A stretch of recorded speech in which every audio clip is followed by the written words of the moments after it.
ಅಭಿರಾಮಿ, ನನ್ ತಂಗಿ ಮದ್ವೆನ ಗ್ರ್ಯಾಂಡ್ ಆಗಿ ಮಾಡ್ಬೇಕು ಅಂತ ನಂಗೆ ಆಸೆ ಇರಲ್ವಾ? ನನ್ ಮದ್ವೆ ಏನೋ ಅಣ್ಣನ್ ಫೋಟೋ ಮುಂದೆನೆ ಆಗೋಯ್ತು. ಇನ್ ಅಣ್ಣನ್ಗೆ ಮದ್ವೆನೇ ಆಗ್ಲಿಲ್ಲ.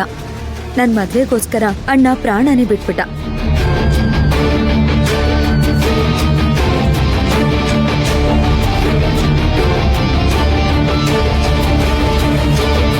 ಇನ್ನಿರೋದು ನೀನೊಬ್ಳೆ. ನಿನ್ ಮದ್ವೆನಾದ್ರೂ ಗ್ರ್ಯಾಂಡ್ ಆಗಿ ಮಾಡಿ ಅದನ್ನ ಕಣ್ತುಂಬ ನೋಡ್ಬೇಕು ಅಂತ ತುಂಬಾ ಆಸೆ ಇತ್ತು ಅಭಿರಾಮಿ.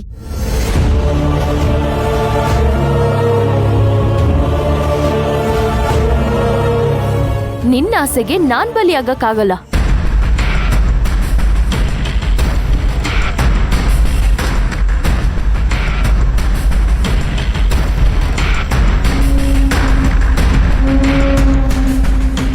ಈ ಆಸೆನ ನಿನ್ ಮಗಳಿಗೆ ಬೇಕಾದ್ರೆ ಗ್ರ್ಯಾಂಡ್ ಆಗಿ ಮದ್ವೆ ಮಾಡಿ ತೀರಿಸ್ಕೊ.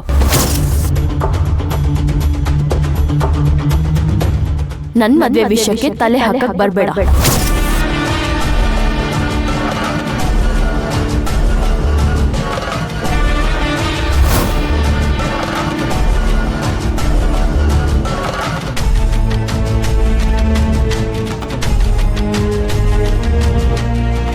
ಸರಿ ಆಯ್ತು ಬಿಡು. ಈಗೇನು ಮದುವೆಗೆ ನಾವ್ ಮಾತ್ರ ಬಂದ್ರೆ ಸಾಕಾ? ನಾವ್ ಮಾತ್ರ ಅಲ್ಲ, ನಾನ್ ಮಾತ್ರ ಹೋದ್ರೆ ಸಾಕು.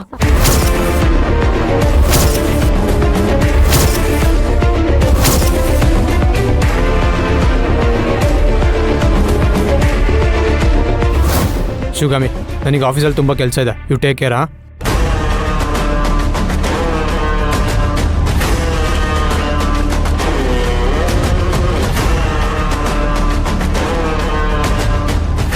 ಸರಿ ಬಿಡು, ಹೋಗ್ಲಿ. ಮದ್ವೆ ಯಾವತ್ತು? ಅದನ್ನ ನಮ್ ಹುಡ್ಗ ಡಿಸೈಡ್ ಮಾಡ್ಬಿಟ್ಟು ಹೇಳ್ತಾನೆ. ಒಂದ್ ದಿವಸದ ಮುಂಚೆ ಗೊತ್ತಾಗತ್ತೆ ಅಷ್ಟೇ.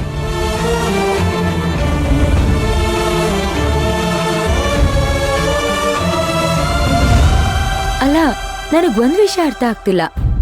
ಇಷ್ಟು ಸಿಂಪಲ್ ಆಗಿ ಮದ್ವೆ ಮಾಡ್ಕೊಳ್ಳೋ ಅವಶ್ಯಕತೆ ಏನು? ಇನ್ನೂ ಒಂದ್ಸಲ ಯೋಚನೆ ಮಾಡು. 100 ಸಲ ಯೋಚನೆ ಮಾಡಿದ್ಮೇಲೆನೆ ನಾನು ನಮ್ಮ ಹುಡುಗ ಈ ಡಿಸಿಷನ್ಗೆ ಬಂದಿರೋದು. ನಿನ್ನ ಆಸೆನ ನನ್ ಮೇಲೆ ಹೇರ್ಬೇಡ ಶಿವಗಾಮಿ. ಅದೇನೇ ಇದ್ರೂ ನಿನ್ ಮಗಳ ಮದ್ವೆನಲ್ಲಿ ತೀರಿಸ್ಕೊ. ಈಗ ನನ್ ಪಾಡಿಗೆ ನನ್ನ ಬಿಟ್ಬಿಡು. ಇದು ನನ್ ಲೈಫು. ನಾನ್ ಹೇಗಿರ್ಬೇಕು ಅಂತ ನನಗ್ ಗೊತ್ತಿದೆ.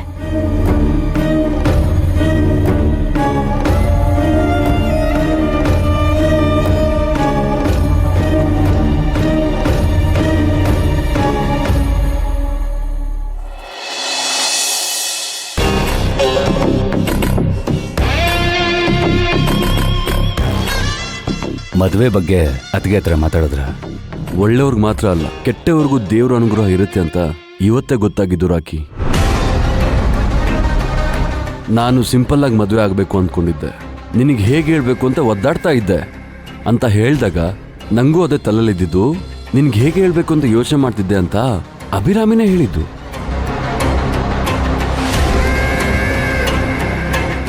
ಇನ್ನೇನು ಪ್ರಾಬ್ಲಮ್ ಸಾಲ್ವ್ ಆಯ್ತಲ್ಲ. ಕಾಫಿ ತಗೊಳ್ಳಿ. ಥ್ಯಾಂಕ್ಸ್ ಅಮ್ಮ. ತಗೊಳ್ಳಿ. ಥ್ಯಾಂಕ್ ಯು ಅಮ್ಮ. ಅಮ್ಮ, ನೀನ್ಯಾಕೆ ಇದೆಲ್ಲ ಮಾಡ್ತಾ ಇದೆಯಾ? ಮಲ್ಲಿಕಾ ಇಲ್ಲಿ? ಅದ್ಯಾವನೋ ಕೋತಿ ಮುಖದವನ್ನ ಕರ್ಕೊಂಬಂದು ಇಟ್ಕೊಂಡಿದ್ಯಲ್ಲ. ಒಂದೇ ತಟ್ಟೆಯಲ್ಲಿ ತಿಂಡಿ ಹಾಕೊಂಡು ಅವನು ಅವಳಿಗೆ ತಿನ್ಸೋದಂತೆ, ಅವಳು ಅವನಿಗೆ ತಿನ್ಸೋದಂತೆ. ಕರ್ಮ, ಇನ್ನೂ ಏನೇನು ನೋಡ್ಬೇಕೋ ಈ ಕಣ್ಣಲ್ಲಿ. ರಾಕಿ, ಅವನಿಗೆ ಹೇಳು ಅತಿಯಾಗಿ ಆಡಿದ್ರೆ ಬೂಡೆ ಹೊಡೆದಾಕ್ತೀನಿ ಅಂತ. ಮದುವೆ ಆಗೋವರೆಗೂ ಸ್ವಲ್ಪ ಸುಮ್ಮನೆ ರೀ ಬಾಯಿ, ಆಮೇಲೆ ನೋಡ್ಕೊಳ್ಳೋಣ. ಆಯ್ತು, ಎಲ್ಲರೂ ಗಮನ ಇಟ್ಟು ಕೇಳಿಸ್ಕೊಳ್ಳಿ.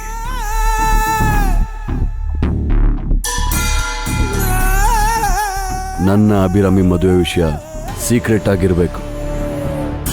ಮದುವೆ ಆಗೋ ಡೇಟು ಯಾರಿಗೂ ಗೊತ್ತಾಗಬಾರ್ದು. ರಹಸ್ಯವಾಗಿ ಕಾಪಾಡ್ಕೋಬೇಕು. ಅಮ್ಮ, ನಿಂಗೆ ಹೇಳ್ತಾ ಇರೋದು, ಗಮನ ಇಟ್ಟು ಕೇಳಿಸ್ಕೊ. ನಂದಿನಿ ಮಾವನಿಗೂ ಗೊತ್ತಾಗಬಾರ್ದು.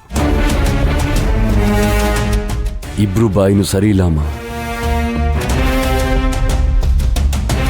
2 ಗ್ರಾಮ್ ಚಿನ್ನ ಕೊಡ್ತೀನಂದ್ರೆ ಸಾಕು, ಆ ನಂದಿನಿ ಬಾಯಿ ಬಿಟ್ಬಿಡ್ತಾಳೆ. ಆ ಮಾವನ್ಗೆ 2 ಬಾಟಲ್ ಕೊಡ್ತೀನಿ ಅಂದ್ರೆ ಸಾಕು, ಎಲ್ಲ ಬಾಯಿ ಬಿಟ್ಬಿಡ್ತಾನೆ. ಮದುವೆ ಶಾಪಿಂಗ್ ಇನ್ವಿಟೇಷನ್ ಪ್ರಿಂಟಿಂಗ್ ಏನೂ ಇರಲ್ಲ, ಮದುವೆ ಶಾಸ್ತ್ರಗಳು ಇರಲ್ಲ. ಡೈರೆಕ್ಟ್ ಆಗಿ ರಿಜಿಸ್ಟರ್ ಆಫೀಸ್ಗೆ ಹೋಗ್ತೀನಿ, ಮದುವೆ ಆಗ್ತೀನಿ ಅಷ್ಟೇ. ಇಲ್ಲಿ ಎಷ್ಟು ಜನ ಇದ್ದೀವಿ ಅಷ್ಟೇ ಜನ ನನ್ನ ಮದುವೆಯಲ್ಲಿ ಇರಬೇಕು. ನಾವೇನು ತಗೊಳ್ಳೋದು ಬೇಡ. ಅಭಿರಾಮಿಗೆ ಏನಾದರೂ ಸೀರೆ ಬೇಕು ಅಂದರೆ ಕೊಡ್ಸೂರಾಕಿ. ಆಯ್ತು ಬೈ, ಹಾಗೆ ಮಾಡ್ತೀನಿ. ಅಲ್ಲ ಕಣೋ ಆದಿ, ಅಶೋಕನ್ ಮದ್ವೆ ಅಂತೂ ಸತ್ತವನ್ ಫೋಟೋ ಮುಂದೆನೇ ಆಯ್ತು. ನಂದಿನಿ ಮದ್ವೆ ದೇವಸ್ಥಾನದಲ್ಲಿ ಆಗೋಯ್ತು. ನಿನ್ ಮದ್ವೆ ಆದ್ರೂ ಗ್ರ್ಯಾಂಡ್ ಆಗಿ ಮಾಡಿ ಕಣ್ ತುಂಬಾ ನೋಡ್ಬೇಕು ಅಂತ ಆಸೆ ಇಟ್ಕೊಂಡಿದ್ದೆ ಕಣೋ. 2,000 ಕೋಟಿ ಆಸ್ತಿ ಬೇಕಾ? ಗ್ರ್ಯಾಂಡಾಗಿ ಮದುವೆ ಆಗ್ಬೇಕಮ್ಮ ನಿಂಗೆ? ಅಯ್ಯಯ್ಯೋ, ಆಸ್ತಿ ಆಸ್ತಿ ಬೇಕು ಕಣೋ.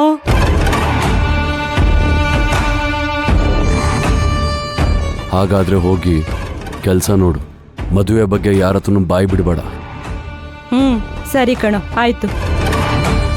ಕಾಫಿ ಕುಡ್ದಾ? ಕುಡಿ ಬೇಗ.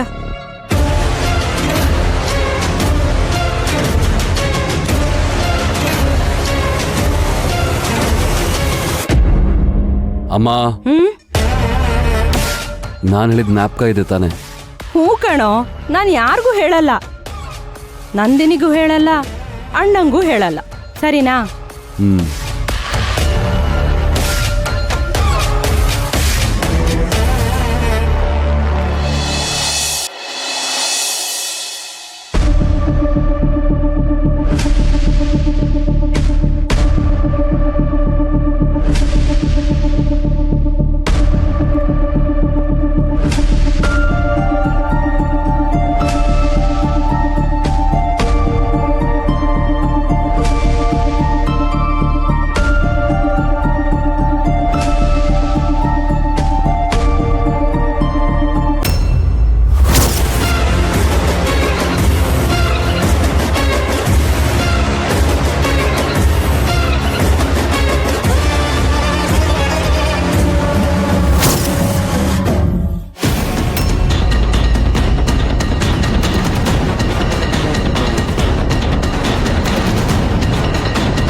ಶಿವಗಾಮಿ, ಫ್ಯಾಕ್ಟ್ರಿಲಿ ಒಂದು 4-5 ಮಷಿನ್ನ ರೀಪ್ಲೇಸ್ ಮಾಡಬೇಕಂತೆ. ತುಂಬ ರಿಪೇರಿ ಬರ್ತಾಯಿದೆ, ಪ್ರೊಡಕ್ಷನ್ ಕಡಿಮೆ ಆಗ್ತಿದೆ, ವರ್ಕರ್ಸ್ಗೆ ಟಾರ್ಗೆಟ್ ಮುಗ್ಸೋಕ್ಕಾಗ್ತಿಲ್ಲ. ಇದರಿಂದ ದಿನಕ್ಕೊಂದು 3-4 ಅವರ್ ಟೈಮ್ ವೇಸ್ಟ್ ಆಗ್ತಿದೆ ಅಂತ ಶಿವಕುಮಾರ್ ಹೇಳ್ತಿದ್ರು. ಓಕೆ, ಹಾಗಾದ್ರೆ ಹೊಸ ಮಿಷಿನ್ ತಗೊಳಕ್ ಹೇಳಿ. ನೀವು ಪರ್ಚೇಸ್ ಆರ್ಡರ್ನ ರೆಡಿ ಮಾಡಿ, ನಾನು ಸೈನ್ ಮಾಡ್ಕೊಡ್ತೀನಿ. ರೆಡಿ ಮಾಡಿಕೊಂಡೆ ಶಿವಕುಮಾರ್ ಕೊಟ್ಟು ಕಳಿಸಿದ್ರೆ ಸೈನ್ ಮಾಡಬೇಕು ಅಂತ. ಸೈನ್ ಮಾಡಿಬಿಡು.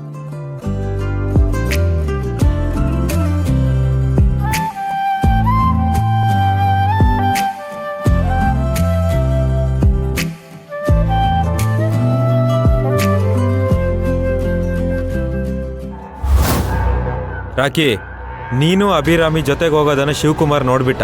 ಸರಿ ಬಿಡು, ನಾನು ನೋಡ್ಕೋತೀನಿ. ನೀನು ಅಲ್ಲಿಂದ ಹೊರಡು. ಸರಿ ರಾಕಿ.